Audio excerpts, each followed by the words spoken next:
6 waktu Indonesia Tengah. Inilah Radio Republik Indonesia Bau-Bau dengan Warta Kepton, berita seputar Kepulauan Buton. Ternyata kita di Kota Bau-Bau ini untuk perabotan berpenting ada perpanjangan dari tanggal 9 sampai tanggal 11. Kami berharap lewat kesempatan ini kita mulai mendorong lagi aktivitas dari unit lain, termasuk di masyarakat. Selamat pagi dari Jalan Libowalio, Kecamatan Murhum, Kota Bau-Bau. Inilah Radio Republik Indonesia dalam penyampaian Warta Kepton. Kami sampaikan terlebih dahulu pokok-pokok berita utama. KPU Bau-Bau perpanjang waktu pendaftaran calon panitia pemungutan suara.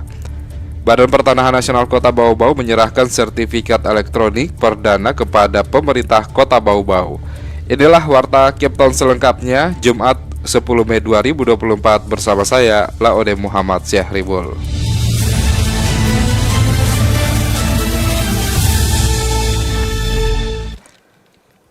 Kita ke berita yang pertama. KPU Bau-Bau perpanjang waktu pendaftaran calon panitia pemungutan suara atau PPS.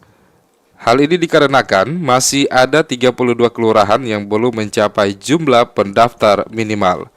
Mengenai hal tersebut selengkapnya kita ikuti laporan reporter Hairul Mulku. Ternyata kita di Kota Bau-Bau ini untuk perabotan berpenting ada perpanjangan dari tanggal 9 sampai tanggal 11 selama 3 hari. Komisi Pemilihan Umum KPU Kota Bau-Bau memperpanjang pendaftaran calon penyelenggara di tingkat kelurahan atau panitia pemungutan suara PPS yang akan bertugas pada pemilihan kepala daerah Pilkada tahun 2024. Ketua Divisi Partisipasi Masyarakat Parmas dan Sumber Daya Manusia SDM KPU Bau-Bau Samsudin menyebutkan perpanjangan dilakukan karena hingga batas waktu pendaftaran yang resmi ditutup pada Rabu malam, ternyata jumlah pendaftar di 32 kelurahan dari 43 kelurahan sekota Bau-Bau belum mencapai jumlah kebutuhan, yakni 2 kali lipat dari alokasi yang dibutuhkan. PPS alhamdulillah kemarin itu sudah dituntaskan penutupan pendaftaran tadi malam 23.59 ya. Tahapan itu mulai tanggal 2 sampai tanggal 8 pendaftaran. Tadi malam kita sudah tutup dan ternyata kita di Kota Bau-Bau ini untuk perabotan berpenting ada perpanjangan dari tanggal 9 sampai tanggal 11 selama 3 hari. Diperpanjang karena belum memenuhi 2 kali kebutuhan di masing-masing kelurahan yang belum terpenuhi 2 kali kebutuhan. Yang masih itu 32 kelurahan, bervariasi jumlahnya masing-masing kelurahan itu. Satu kelurahan 3, tapi kalau untuk pendaftar ini 2 kali kebutuhan berarti 6, minimal 6. Lebih lanjut dikatakan Samsudin, pihaknya menilai minimnya minat masyarakat untuk menjadi bagian dari badan ad hoc di tingkat kelurahan ini dikarenakan beban kerja. Sementara pada pilkada ini dipastikan kerja PPS akan lebih ringan jika dibandingkan dengan kerja-kerja PPS pada pemilu lalu. Kami melihat bahwa ini masyarakat ini mereka beranggapan bahwa beban kerjanya akan sama dengan pemilu kemarin. Kami juga sudah sampaikan ini kepada teman-teman, kami sosialisasinya itu juga kami sampaikan kepada teman-teman PPK maupun PPK dan PPS kemarin bahwa sampaikan kalaupun dia teman-teman sudah terdaftar lagi, sampaikan kepada masyarakat bahwa beban kerja sudah berkurang karena hanya 2 jenis surat suara nanti yang akan dihitung. Samsudin berharap masyarakat dapat memanfaatkan masa perpanjangan pendaftaran selama 3 hari ini untuk bersama-sama ikut menjadi bagian dari penyelenggara, belajar dan mengawal penyelenggaraan pesta demokrasi yang langsung, umum, bebas rahasia, jujur, dan adil. Reporter RRI Bau-Bau Hairul Mulku melaporkan.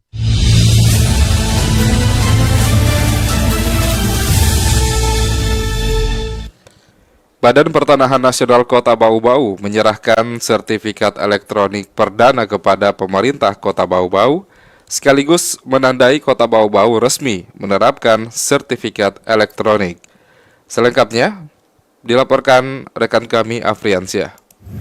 Kami berharap lewat kesempatan ini kita mulai mendorong lagi aktivitas dari unit lain, termasuk di masyarakat.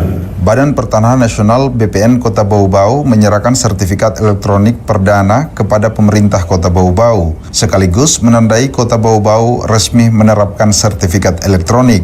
Sertifikat hak pakai aset dalam bentuk elektronik itu diserahkan langsung Kepala BPN Bau-Bau Asmanto Mesman kepada penjabat Wali Kota Bau-Bau Muhammad Rasman Manafi di Aula Kantor Wali Kota pada Rabu 8 Mei 2024. Hal tersebut sebagai tindak lanjut arahan Presiden Republik Indonesia Joko Widodo yang meminta kepada Kementerian ATR BPN mendorong program sertifikat elektronik secara masif. PJ Wali Kota Bau-Bau Muhammad Rasman Manafi berharap sertifikat elektronik yang diterima Pemkot Bau-Bau menjadi contoh agar masyarakat memiliki sertifikat serupa. Kami berharap lewat kesempatan ini kita mulai mendorong lagi ada sertifikat elektronik lain, termasuk di masyarakat. Ini sangat bermanfaat kepada camat, lurah, termasuk RT. Aku sampaikan semua kebijakan yang sifatnya untuk memenuhi kebutuhan dan hak masyarakat itu harus sampai. Menurut PJ Wali Kota, dengan sertifikat elektronik, masyarakat tidak perlu khawatir lagi bila kehilangan sertifikat karena praktis telah memiliki akun dan barcode, sehingga tinggal dicetak kembali di kantor BPN setempat.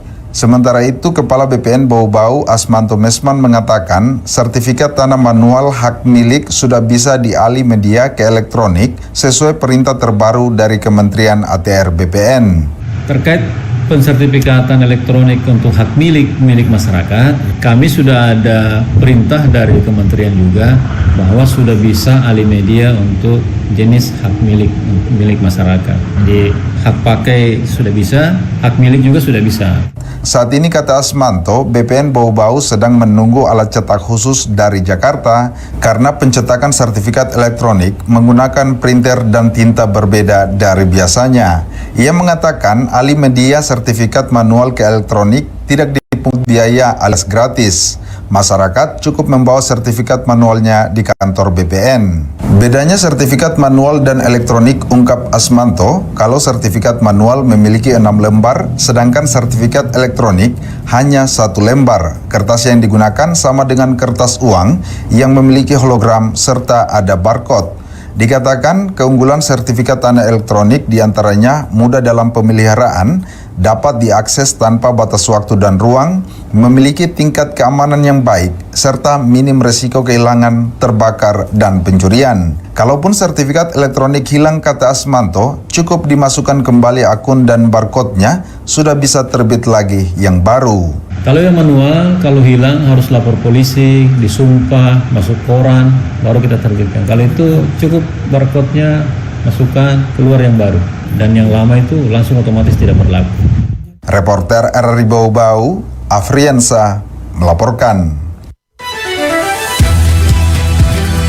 Anda sedang mendengarkan Warta Kepton, berita seputar Kepulauan Buton.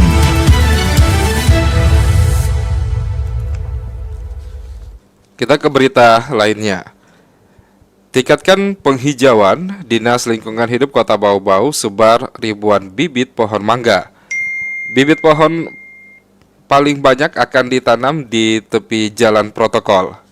Selengkapnya mengenal tersebut dilaporkan reporter Waode Nurliani. Dinas Lingkungan Hidup DLH Kota Bau-Bau akhirnya merealisasikan penanaman bibit pohon mangga di Kecamatan Betuambari. Ratusan bibit pohon ditanam langsung petugas pertamanan Kota Bau-Bau di sepanjang tepi jalan protokol Kecamatan Betuambari secara acak. Beberapa pohon ditanam pula di depan perkantoran dan rumah warga hingga ke arah Bandara Udara Betuambari. Kepala Dinas Lingkungan Hidup Kota Bau-Bau, Halfia Hamiru, mengatakan total ada 3.000 bibit pohon mangga disiapkan dinasnya untuk ditanam di seluruh jalan di Kota Bau-Bau. Penanaman pohon diupayakan tuntas bulan Mei ini dengan menggandeng pihak kecamatan dan kelurahan untuk menentukan titik penanaman yang dianggap strategis dan subur. Kita memang minggu-minggu ini kita penanaman di sepanjang jalur Betuambari, pohon mangga golek itu yang ditanam, jadi 2 tahun sudah berbuah lah. Jadi juga kita harapkan masyarakat di jalan protokol atau di sepanjang rumah-rumah masyarakat, kita harapkan masyarakat dia jaga itu pohon mangga biar dia jadi penghijauan, ada juga manfaatnya untuk masyarakat begitu. Bibit pohon buah, kata Halvia, akan membantu penghijauan di Kota Bau-Bau yang masih dianggap kurang tanaman pohonnya. Setelah tumbuh subur dan berbuah, masyarakat dapat mengkonsumsinya sebagai tambahan kelengkapan pangan keluarga. Bibit pohon tersebut bersumber dari dana APBD. Kelompok masyarakat dapat meminta langsung bibit pohon mangga manis ini kepada pihak kelurahan. Dinas Lingkungan Hidup gencar membagikan bibit pohon kepada masyarakat sebagai upaya penghijauan. Sebelumnya pada akhir tahun lalu, Dinas Lingkungan Hidup juga membagikan ratusan bibit pohon pala di Kecamatan Sorawolio. Total ada 222 bibit pohon diserahkan kepada kelompok tani di Kelurahan Kaisabu Baru yang diperuntukkan untuk penanggulangan pencemaran dan kerusakan lingkungan. Wade Nuliani, reporter Bau-Bau, melaporkan.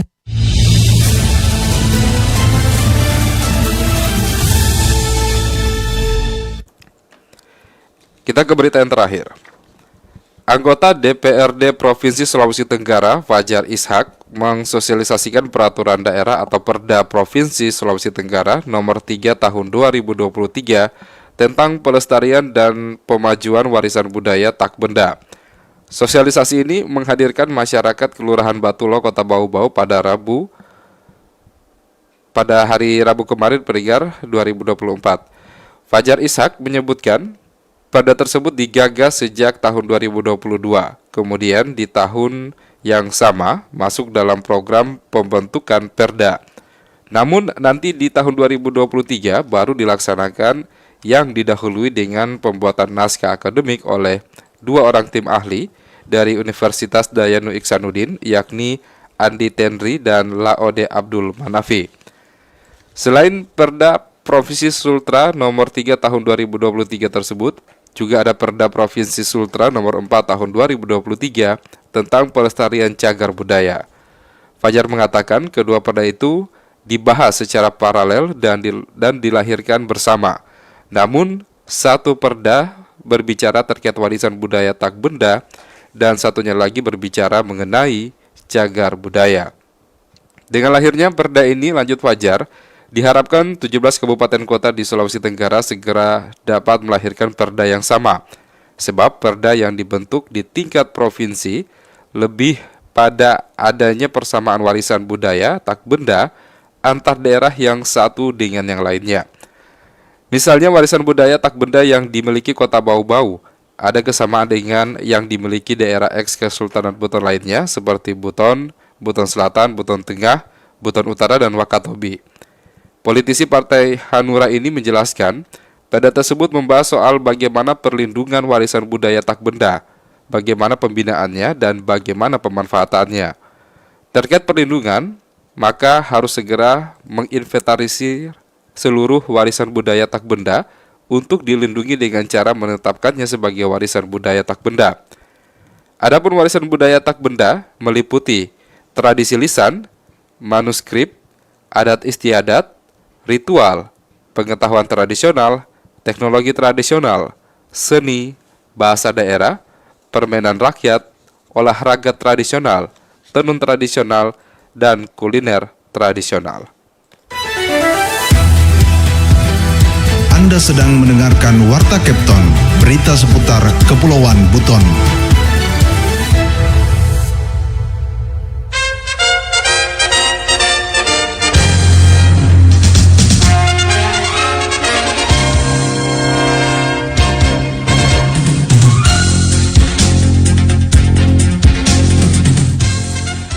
Demikian penyampaian Warta Kepton pagi hari ini, dan sebelum berpisah, kami sampaikan terlebih dahulu kembali pokok-pokok berita utama. KPU Bau-Bau perpanjang waktu pendaftaran calon panitia pemungutan suara.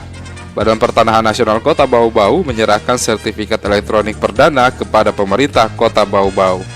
Kami harap Anda tetap di RRI Bau-Bau 97,8 MHz untuk mengikuti program-program kami selanjutnya. Saya Laude Muhammad Syaribul, mewakili kerabat kerja bertugas mengucapkan terima kasih dan sampai jumpa.